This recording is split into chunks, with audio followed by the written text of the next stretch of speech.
मुख्यमंत्री एकनाथ शिंदे हे अयोध्या येथे राम मंदिराच्या प्रतिष्ठापनेच्या दिवशी उपस्थित राहणार आहेत। दरम्यान यावेळेस मुख्यमंत्री एकनाथ शिंदे प्रथमच ठाण्यात आयोजित केलेल्या शिवसेनेच्या कार्यक्रमात महाआरती पार पाडून त्यानंतर अयोध्येकडे रवाना होणार असल्याची माहिती समोर आली आहे। ठाण्यात या महाआरतीला मुख्यमंत्री एकनाथ शिंदे यांच्यासोबत शेकडो ठाणेकर नागरिकांसह अनेक शिवसैनिक उपस्थित राहणार असल्याची माहिती सुद्धा समोर आली आहे। तर या संदर्भात नरेश मस्के यांच्यासोबत बातचीत केली आहे आमचे प्रतिनिधी शुभम कोळी यांनी। माझ्यासोबत बोलण्याकरिता प्रवक्ते नरेश मस्के या ठिकाणी आहेत। सर, पाहायचं झालं तर 2 दिवसांपूर्वीच ठाणे शहरामध्ये विविध कार्यक्रमांचं आयोजन जिथे शिवसेनेच्या वतीने करण्यात आले आहेत। काय सांगाल एकंदरीत कशा प्रकारचे हे कार्यक्रम आहेत? उद्या ठाण्यामध्ये आम्ही दीपोत्सव करतोय। संपूर्ण हिंदुस्थानामध्ये अख्ख्या जगामध्ये 22 तारखेला दिवाळी साजरी होणार, त्या अगोदर 20 तारखेला आम्ही ठाण्यामध्ये हा मोठा दीपोत्सव करतोय। माननीय मुख्यमंत्री एकनाथ शिंदे साहेब यांचा हा ठाणे जिल्हा आहे, ठाणे शहर आहे। उद्या आम्ही आमचं जे ग्रामदैवत आहे श्री कोपिनेश्वराच्या मंदिरातून पूजा करून राम मंदिराच्या प्रतिकृतीची महामिरवणूक असणार आहे। त्या मिरवणुकीमध्ये विविध भाषा, प्रांत, विविध धर्मीयच्या लोककला त्या ठिकाणी सादर होणार आहेत। विविध भाषिक, विविध धर्मीय लोक त्याच्यामध्ये सहभागी होणार आहेत।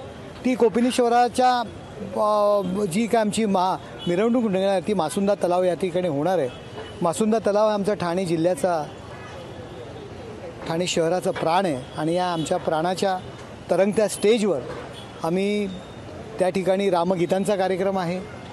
त्या ठिकाणी रामाच्या आयुष्यावरती नृत्य नाटिका त्या ठिकाणी होणार आहे।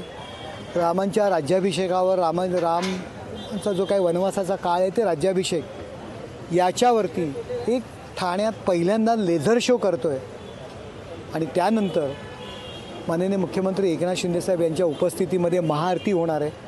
संपूर्ण ठाणे शहर याच्यामध्ये सहभागी होणार आहेत। काशी विश्वेश्वराच्या खास प्रांतातून, बनारसवरून त्या ठिकाणचे महंत या ठिकाणी पूजा करणार आहेत आणि रामाची आरती त्याच वेळी लाखो दिवे प्रज्वलित होणार आहेत। असा हा ठाणे शहराचा उत्सव आहे।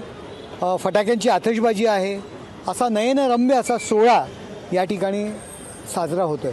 ठाणेकरांना विनंती आहे की आपण या सोहळ्यामध्ये सहभागी व्हावं। 2 दिवसांपूर्वी जे आहे ते मुख्यमंत्री एकनाथ शिंदे यांच्या उपस्थितीमध्ये या ठिकाणी महाआरती, त्याचबरोबर लेझर शो असेल, फटाक्यांची आतिषबाजी असे विविध कार्यक्रम जे आहेत त्या ठिकाणी पार पडणार आहेत। शुभम कोळी, लोकशाही मराठी, ठाणे। लोकशाही मराठी, ऐका, पहा, जागरूक रहा।